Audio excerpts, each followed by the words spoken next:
is a presidential election year. It's also a challenge to the man who would challenge the president for the country's leadership. But if you can really tell one good story about you.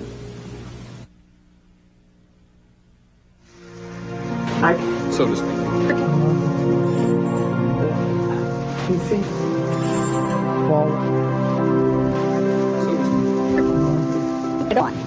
Of course, everyone knows the old rhyme. In 1492, Columbus sailed the ocean blue. We know his voyage took him to the New World, and his arrival changed the world forever. But beyond that, much about Columbus remains the subject of some dispute. During the celebration of the 500th anniversary of Columbus's discovery of the Americas, the only satellite feed I found with a Native American guest was this feed to a local morning talk show. The guest is a historian and a member of the Cherokee Nation.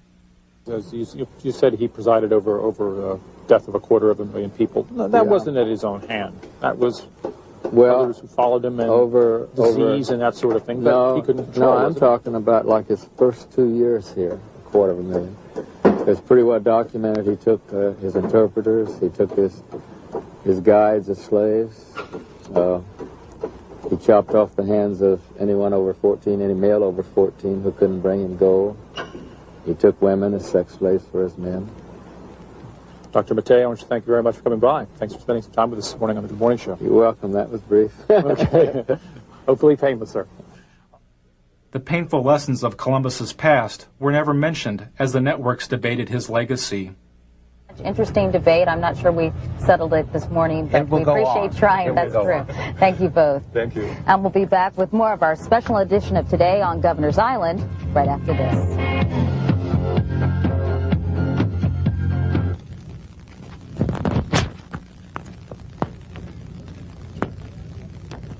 What did he say that made any sense? Anything? They just, think that he ruined the paradise and had no respect for nature and treated the Indians like dog do and... What the hell does he know? 1 minute. Okay. So to speak.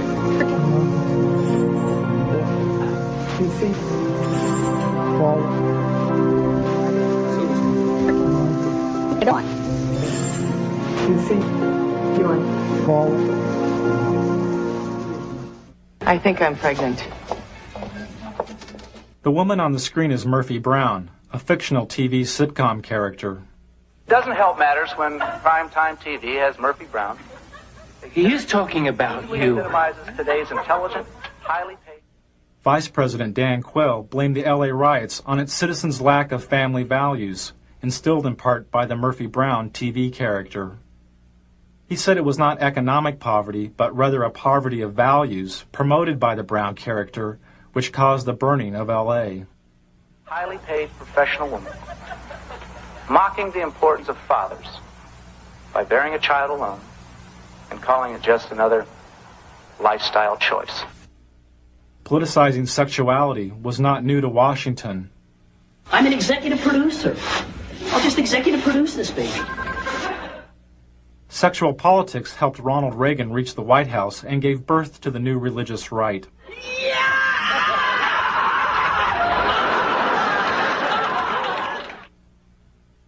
After the Republicans lost the presidency to Jimmy Carter, some conservatives theorized if the Republican Party would oppose abortion, they could split the strong Catholic voting bloc of the Democrats and elect a Reagan and Bush ticket to the White House. As a senator, George Bush was against outlawing abortion. But as Reagan's vice presidential running mate, Bush changed his position and supported a ban on abortion. Well, you haven't given us any specificity about where you stand on this, Senator. In the past, particularly in the House of Representatives, you voted against federal funding for abortions, and that meant for poor women. In some circumstances. Well, tell us the circumstances, please. All right. The circumstances debated have involved rape and incest and life, where the life of the mother is in jeopardy. As a congressman, Al Gore voted against using federal funds for abortion.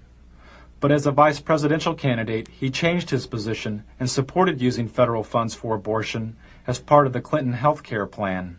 That's what freedom is all about. That's what tolerance is all about. That's what our country stands for. Well, I'm still confused. I'll try one more time. When you voted against federal funding for abortions, except under the three circumstances you outlined, had your vote carried the day, you would have imposed your belief on poor women in this country. There was no and there is no national health insurance program today. We do not have the kind of comprehensive coverage. After the abortion questions, Gore's media advisor tells him how to turn around or spin the A question.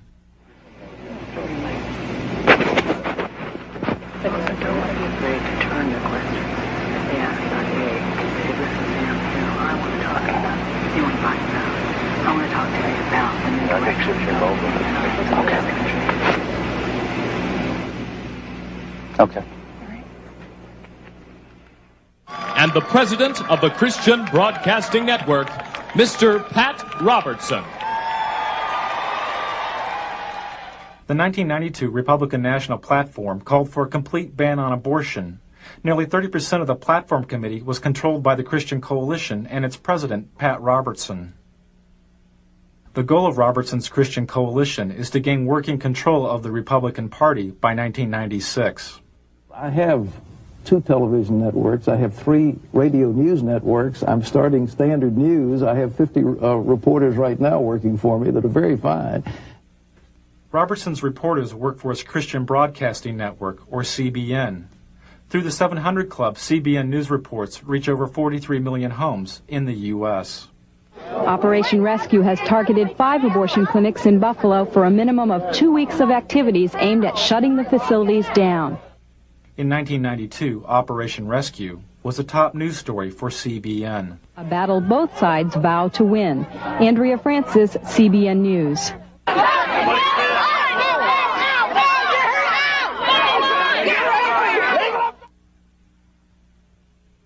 On the first day of the Republican National Convention, Operation Rescue broke through this line of clinic defenders and blockaded an abortion clinic near the convention site.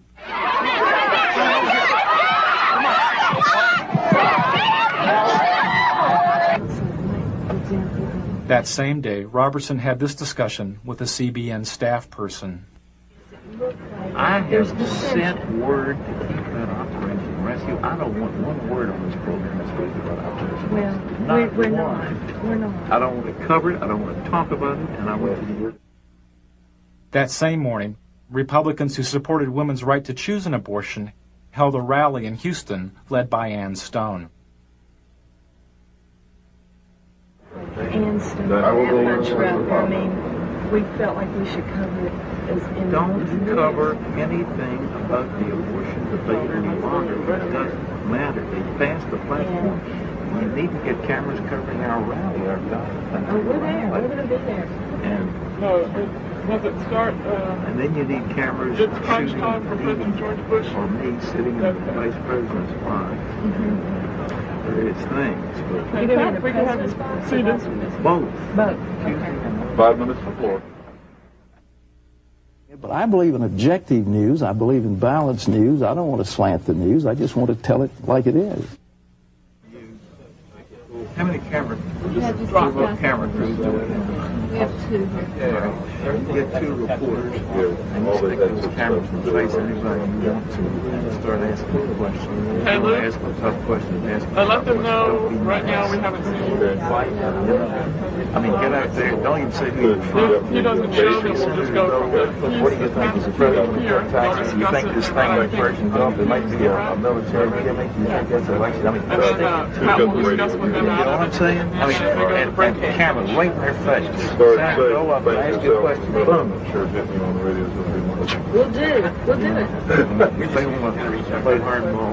We play hardball. I'm not sure at that point there's going to go on. Televangelists play some of their hardest ball at the expense of the gay community